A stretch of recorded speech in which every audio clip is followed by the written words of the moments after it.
அஸ்ஸலாமு அலைக்கும்.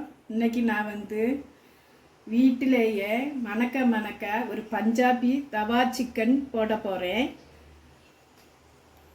இப்போ ஒரு அடிக்கணமான ஃபேன் வச்சுருக்கேன். அதில் ஆயில் ஊற்றுதேன், கடலெண்ணெய். இந்த எண்ணெய் காயட்டு 2 பெரிய வெங்காயம் சைஸ் பண்ணி வச்சுருக்கேன். இந்த எண்ணெயில் போட போகிறேன்.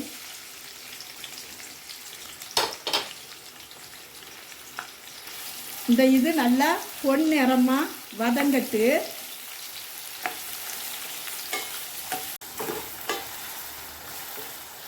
இது நல்லா சிவந்து முறுமுறுன்னு வரட்டு. அதுக்கு பிறகு தான் இதை எடுக்கணும். இந்த வெங்காயத்தை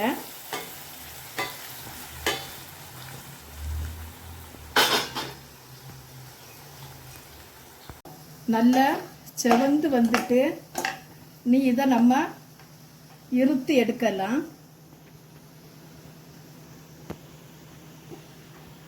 இருத்து ஒரு பவுலில் நம்ம மாற்றிடலாம்.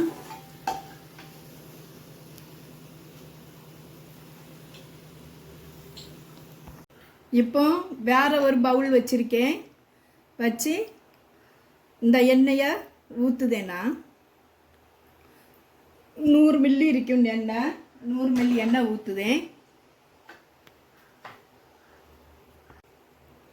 பூண்டு நல்லா கோரி 1 ஸ்பூன் பூண்டு. இந்த ஆயிலில் இந்த பூண்டு நல்லா ப்ரௌன் கலர் வரட்டு. இந்த பூண்டு நல்லா ப்ரௌன் கலர் கணக்க வந்தாச்சு. இந்த சமயம் நம்ம இந்த சிக்கனை அதில் நம்ம போடணும்.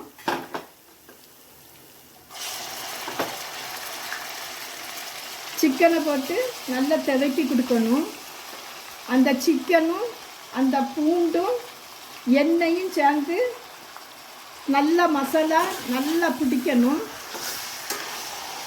நல்ல மணம் வரணும்.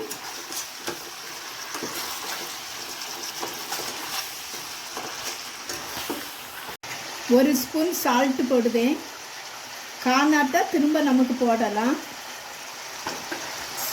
சால்ட்டை போட்டு நல்லா திதக்கி கொடுக்கணும்.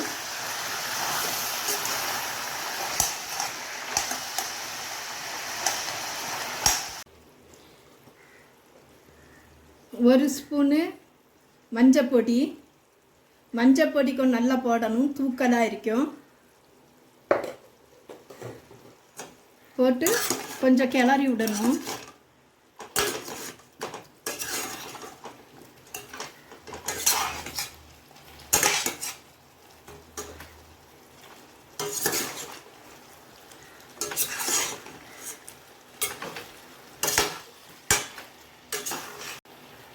டேபிள் ஸ்பூனுக்கு 1 ஸ்பூனு மல்லிப்பொடி.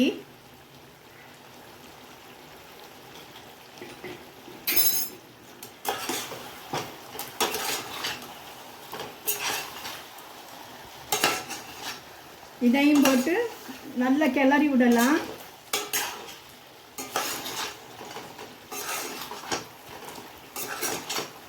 வச்சிருக்கேன். இந்த பவுலில் 3 தக்காளி பழத்தை போட்டு இது நல்லா அவியட்டு. இது கிரேவிக்கு உருட்டியது. இந்த கிரேவிக்கு ஏற்ற மசாலா பொடி. இந்த மசாலா நான் பொடிச்சிருக்கேன். இது ஒரு 2 ஸ்பூனு. இந்த மசாலா பொடி எப்படி பொடிக்கணும்னு நான் காட்டுதேன் உங்கள்கிட்ட. நீங்கள் அதை பார்த்து பொடிக்கலாம். அல்லது உங்களுக்கு இந்த பொடி வேணும்னா நான் ஃபோன் நம்பர் கொடுத்துருக்கேன். அந்த நம்பருக்கு கேளுங்க, நான் பொடிச்சு தரேன். தக்காளி நல்லா வெந்து இப்படி கோடு வந்துட்டு நம்ம கேஸ் ஆஃப் பண்ணிடலாம். இப்போ வெங்காயத்தை பொரிச்சு வச்சதை நான் இதை ஒரு மிக்ஸி ஜாரில் மாற்றுதேன். இதை நல்லா பட்டு போல் பொடிச்சு எடுத்துடலாம்.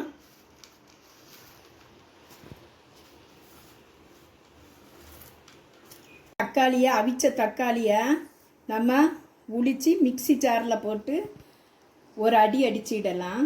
ஒரு பேஸ்ட்டு மாதிரி எடுத்துகிட்டு வந்துடலாம்.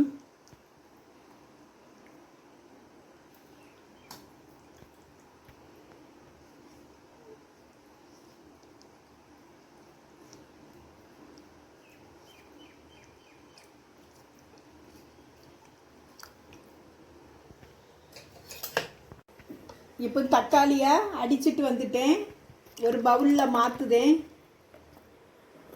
இப்போ நான் போட்ட மசாலா பொடியை போட்டு நல்லா கிளறி விட்டு இந்த எண்ணெய் அப்படியே கக்கி வருது.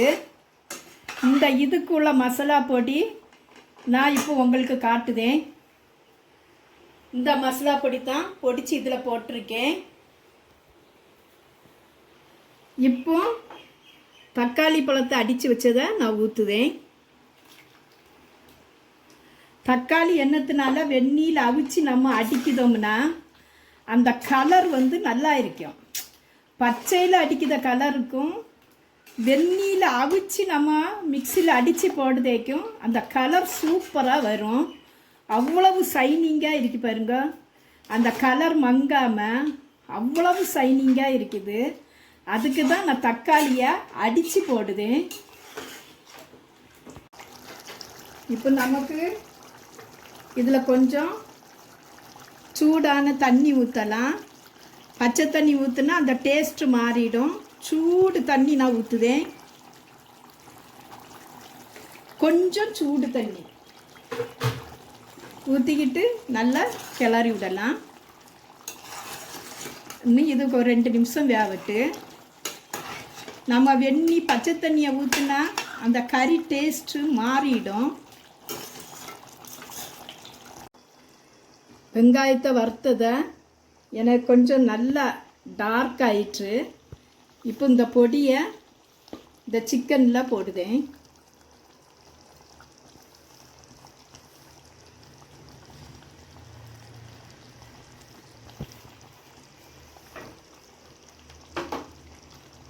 இப்போ நல்லா கிளறி விடலாம்.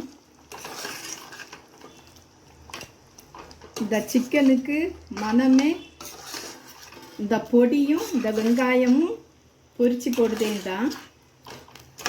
ரொம்ப சூப்பராக இருக்கும். இதே மாதிரி ஒருக்கா நீங்கள் ட்ரை பண்ணி பாருங்க. அவ்வளவு அட்டகாசமாக இருக்கும். இப்போ ஒரு கொதிக்கட்டு. இன்னும் ஒரு கை நிறைய மல்லி இலையை தூவுதேன்.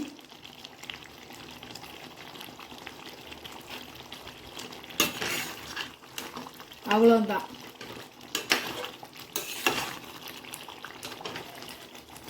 அவ்வளோ சூப்பராக இருக்குது. 5 ஸ்டார் ஹோட்டல்லாம் என்னங்க, நம்ம வீட்டிலே 5 ஸ்டார் ஹோட்டல் ஆக்கிடலாம். இப்படி ஒவ்வொரு டிஷ்ஷாக வச்சு சாப்பிட்டா பிள்ளைகளுக்கெல்லாம் ரொம்ப பிடிக்கும். இது கிரேவிக்கு, புரோட்டாக்கு, சப்பாத்திக்கு, பத்திரிக்கு எல்லாத்துக்கும் இதை வச்சு நீங்கள் சாப்பிட்டு பாருங்க. குஸ்காக்கு, நெச்சோறு எல்லாத்துக்கும் இது அட்டகாசமாக இருக்கும். 5 ஸ்டார்லாம் தோத்துடும். என்னுடைய வீடியோ பிடிச்சிருந்தா லைக் பண்ணுங்கள், ஷேர் பண்ணுங்கள், கமெண்ட் பண்ணுங்கள், சப்ஸ்கிரைப் பண்ணுங்கள். அஸ்ஸலாமு அலைக்கும்.